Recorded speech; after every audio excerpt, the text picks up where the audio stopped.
As I've heard said, a person's success in life can usually be measured by the number of uncomfortable conversations he or she is willing to have.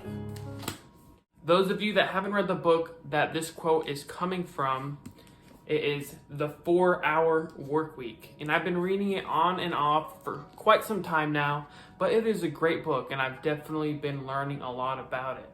And let me know what you think in the comment section below.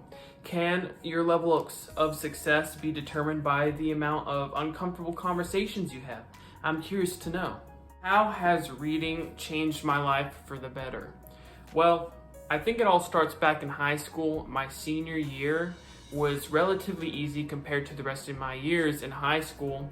So I had a lot of free time and I picked up reading. And I was reading a lot of self-help books, investment books, non-fiction adventure books. I think at one point I read through most of the series of Percy Jackson. That was some pretty good books. I was reading investment books, real estate books, stuff. And to me, it was such a surprise that I actually enjoyed reading for the first time in my life, because throughout high school, I think we can all agree that reading is really never fun when you're forced to do it or you're going to be tested on it eventually. But when you're doing it through your own free will and because you want to actually learn about a topic yourself, that's when it really starts to become interesting and beneficial to you. Not to discredit all the hard workers out there in school or anything that like to read. When I was reading, I eventually discovered that I wanted to be someone different. Probably the most cliche thing you could say, but for the first time, I actually felt confident about what I wanted to do after high school. For the longest time throughout high school, I took health science classes thinking that I wanted to get in the medical field or the healthcare field. I wasn't very smart, but I was an athlete and I just felt like this is where I fit in. But reading all these books opened up my mind and allowed me to see all the opportunities that the world has to present. You don't have to fit into this certain model that the world is telling you to go to. And also you have to keep in mind, I'm lifting weights during this time, working out, trying to get physically stronger, ready for college football.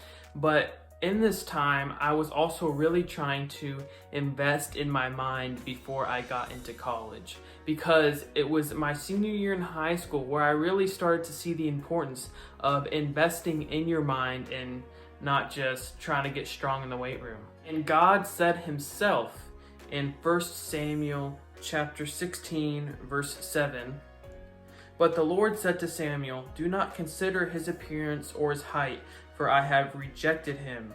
The Lord does not look at the things people look at. People look at the outward appearance, but the Lord looks at the heart."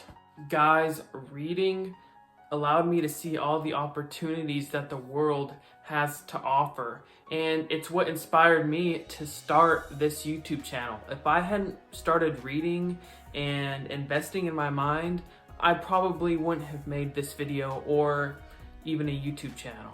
I know my channel is small, but I've always liked the idea of starting something from scratch or becoming part of a small program and watching it grow and expand over time. I don't think there's a better feeling than that.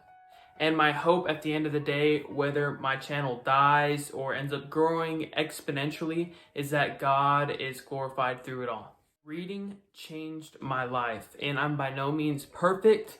There's times where I don't read when I should, and there's times where I suck it up and read anyway. I'm very inconsistent. But reading books like 30 Days at the Foot of the Cross, it's a really good book. Books like these really help me build a better perspective on why I'm here and just the amount of gratitude I can have for the opportunities God has presented to me.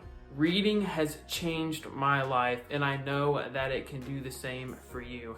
And if you've already started reading, please comment down below. What are some of your favorite books? They can be nonfiction, fiction, it doesn't matter. But I just like hearing about what other people are reading. I appreciate you guys watching this video. Stay spiritually fit for Christ, and I will see you in the next one. Peace out.